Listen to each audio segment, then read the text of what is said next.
This is the moment that I realize what hope really looks like. So I'm traveling these days, the last couple days, and I have a lot of time to sit and think, and thinking of these 19 stories for 19 years as we celebrate 19 years this year of 10,000 homes.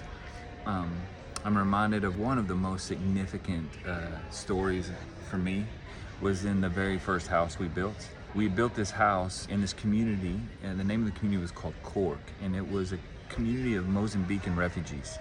And they had fled civil war in Mozambique, and they'd come across and just settled on some barren land, and it was quite desolate. There was no running water, no electricity, no roads, no services of any sort.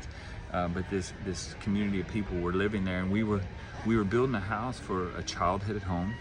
The eldest, the caregiver of the house, was 12 years old, and the community was very concerned about this family, and they had identified them to us, and so we decided to build them a proper shelter. As there was no water there, we had to figure out how to get water, and we were staying about an hour's drive away, so an hour in the morning, an hour at home. And so we bought two big water tanks, like the square water tanks with the aluminum cage around them. And these tanks were, they were about 1,000 liters. And we used these tanks to haul water out so we could mix cement and things like that. Now, we wouldn't use all 1,000 liters in a day, so a lot of times we would leave a tank that was nearly empty at the job site overnight and take the empty one back to bring a fresh one in the morning. And when we first showed up to build this house, they didn't know Americans. We were foreigners, and they were skeptical of us, rightfully so, and very guarded. But they watched us, and we kept showing up day after day after day. And we were building the foundation, and we got the foundation built, and then we started building up these brick walls.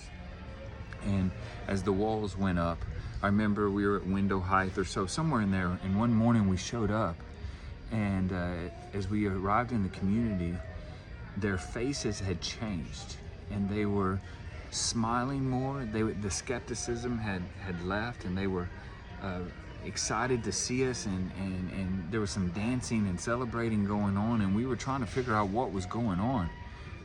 And as we drove up to the job site and got out of the car, we couldn't speak the language, and we were trying to figure out what was happening. And one of the grandmothers grabbed my hand and led me around the construction site to the other side of the house and showed me this water tank that we had left there overnight. And the water tank was completely full of water. You see, what had happened was this community had seen what we were doing for the most valuable of their community, their children, and they had said that they weren't going to just stand by and be bystanders, but they were going to join in, and they were going to do something to contribute and help. And so what they had done is they had organized with their jerry cans and wheelbarrows, their community, to walk 5 kilometers one way, 10 kilometers round trip through the night until they got all 1,000 liters of that tank full. It was an incredible moment. I often tell this story to say that this is the moment that I realize what hope really looks like. That hope is an active pursuit of what we don't have. And it's the joy and it's the comfort that we receive in the process of doing that thing. This community felt hopeless. And especially when the most vulnerable of your community live under pieces of tin and they don't have proper shelter and there's nothing you can do about it, it's easy to feel hopeless. But as we came in and said, hey, we're here to help and to serve, they got excited, and they got motivated, and they got organized, and they did something about it. And that's what hope looks like.